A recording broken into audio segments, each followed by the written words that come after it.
droite ici, hein? Yeah, Okay. exactement. Oh, there you go.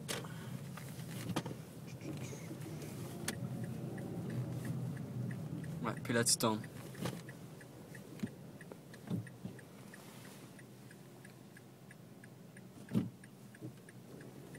Nice flasher, asshole.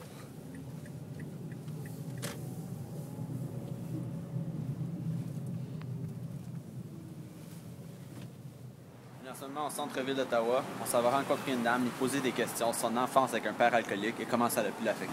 On est ici ce soir avec une dame qui avait vécu une enfance avec un parent alcoolique. Alors, je vais vous demander, comment est-ce que ça a été votre enfance vivre avec un parent alcoolique? Étant un enfant avec un père alcoolique, c'était très difficile parce que mon père changeait d'humeur.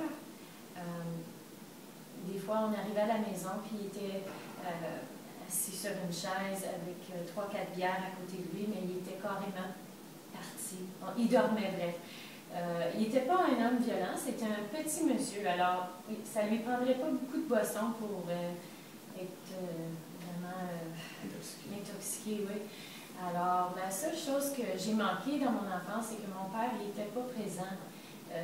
Puis c'était difficile de l'avoir comme père de famille. Puis vraiment, il partait souvent le soir, il n'était jamais à la maison.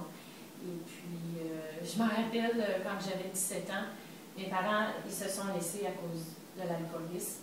Ma mère n'était plus capable de le prendre. Puis nous, on est resté avec notre père parce qu'il restait dans la maison où on est né. Alors, on ne voulait pas partir, mais de plus en plus, c'était difficile parce que là, ça l'a empiré.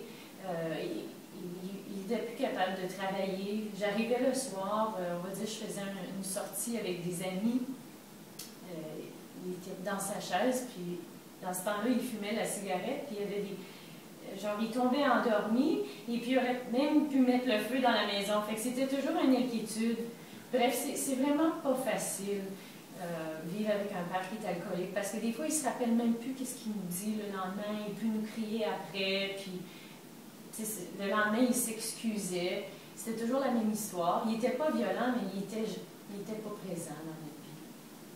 Une deuxième question, ça va être, est-ce que vous pouvez nous expliquer un peu comment votre père est rentré dans l'alcoolisme?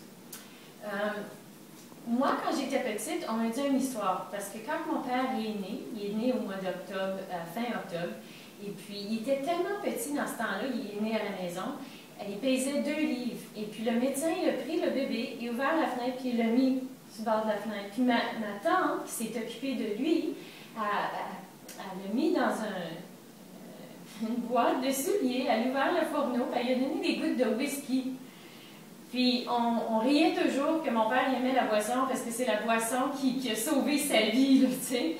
Mais je crois que quand les troubles familiaux avec lui, ma mère, allait pas bien dans la maison, c'est là qu'il a commencé à boire de plus en plus. Moi, j'étais plus adolescente. Moi, j'étais la plus grande chez moi, fait que c'est moi qui voyais tout ce qui se passait. Fait qu'à ce moment-là, quand ça marchait pas dans le couple, mon père, c'est là qu'il a commencé à boire beaucoup. Quand j'avais 13-15 ans, autour de ça. Est-ce que vous avez dû avoir à vous occuper un peu plus de vos frères et sœurs qui étaient plus jeunes aussi, puisque votre père était...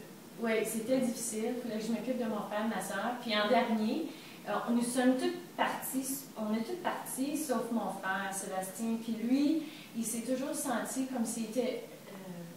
responsable. Oui, c'est lui qui a souffert beaucoup en dernier, parce que c'est lui qui s'occupait de mon père. Puis quand une personne est alcoolique, il va dépenser tout son argent dans la boisson. Mon père, c'était un homme qui avait une éducation, qui avait un commerce.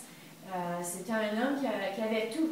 Il avait une belle maison, une belle vie. Puis il passait son temps juste à aller boire, à dépenser tout son argent. Puis vraiment, je ne sais pas si j'ai répondu à ta question. Non, c'est parfait, merci. Moi aussi, je comprends maintenant qu'il n'est plus alcoolique. Non. Alors, est-ce que vous pouvez nous expliquer de quelle manière il a été capable de s'en sortir? Quand ma mère a pris la décision de laisser mon père, moi, je partais en voyage aux Bahamas avec mon père. Et puis, finalement, ma mère, elle a envoyé mon père dans un centre avant qu'elle le laisse, sans qu'il sache. Elle a organisé ça avec un de ses amis.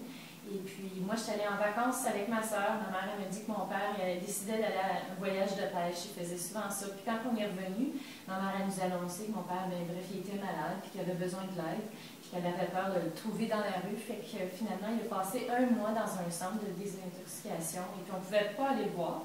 Puis on est allé après 1 mois et 2 semaines, puis mon père, il avait changé. Il pleurait, c'était vraiment difficile, c'était touchant de le voir parce que ça faisait longtemps qu'on ne l'avait pas vu. Puis il avait changé, puis là, il commençait à réaliser tout ce qu'il avait perdu. Mais ma mère, elle l'a laissé. Mais avant de le laisser, elle voulait l'aider. Mais je crois que si elle n'avait pas fait ça à cachette, il n'aurait jamais fait l'effort d'y aller seul. C'est que là, son ami est venu chercher, il avait sa valise déjà prête pour aller aux Bahamas, mais il s'en allait comme genre 3 heures d'ici dans un centre de désintox. Alors ça a été comme un peu forcé d'une bonne manière sur lui. Oui, et là-bas, ils ont fait réaliser comme mon père. Mais après, il faut qu'il a continué à aller à des... Alors, il a pris ses actions par lui, une fois qu'il a réalisé. Oui, il nous l'a avoué, parce que des fois, les gens qui sont alcooliques, ils ne veulent pas l'admettre. Ben non, je le fais juste pour le fun, les week-ends, parce qu'il y a toutes sortes de différents styles d'alcoolisme. Il y a des gens qui se lèvent le matin qui veulent la boisson tout de suite, il y en a, c'est que le soir après le travail, il y en a, c'est que les week-ends.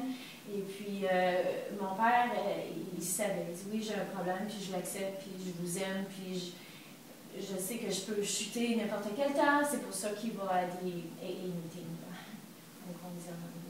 Bon. Maintenant qu'il est plus alcoolique, pouvez-vous nous expliquer comme la différence de sa vie auparavant, puis maintenant, c'est quoi les choses qu'il est capable de faire maintenant qu'il est plus capable, et comment ça l'a amélioré lui-même en tant que personne? Maintenant qu'il est plus alcoolique, il est plus près avec sa famille. Ma soeur, elle a 3 petits-enfants maintenant, alors les petits-enfants, ils veulent que leur grand-papa soit lucide quand il est tellement... C'est une bonne personne. Les personnes qui sont alcooliques, ce n'est pas nécessairement des méchantes personnes, c'est des personnes qui sont malades. Alors maintenant qu'il ne boit pas, mais il sait que quand tu es alcoolique, tu peux toujours chuter. Alors il se tient loin de la boisson. Il se tient loin de la boisson, oui. Mais il va toujours aimer le vin ou la bière, mais il sait que s'il fait ça, pour lui, c'est fatal, tu sais. Il va retourner dans le... Peut-être que oui, peut-être que non. Il y a des gens qui s'en sortent. Moi, j'aime pas ça, comme on dit, là, I don't like to label things, tu sais. Je veux dire, peut-être, il y en a qui ont déjà été alcooliques et puis maintenant sont capables d'avoir un verre, je sais pas, mais mon père, lui, non. Et puis aussi, puis la science est capable de prouver que l'alcoolisme est héréditaire. Est-ce que vous-même, est-ce que vous craignez des fois un jour vous retrouver alcoolique ou oui. Est-ce que c'est quelque chose que vous devez avoir caution? Absolument, parce que moi, mon père est alcoolique, alors moi, ça serait quelque chose que je pourrais prendre à devenir. Puis aussi, comme je m'ai trouvée dans certaines situations où j'étais avec des amis, puis que je buvais un verre, 2 verres, puis je n'aurais pris un 3e. Alors, c'est toujours dans ma tête. Il faut toujours que vous reteniez. Mais c'est une bonne leçon aussi, parce que je me dis, je ne veux pas devenir ou faire les mêmes erreurs que mon père a fait. Alors, de cette façon-là, je suis assez grande pour prendre mes propres décisions, de savoir quand dire non. Alors, vous avez appris de oui. De ses erreurs. Oui, je suis chanceuse que mon père ait pris la décision, parce que ça prend beaucoup de courage. Oui, c'est ça. Je vous remercie beaucoup. Ben, merci, j'espère. Énormément. J'espère que... Oui, c'était parfait. Merci beaucoup. Passer le message.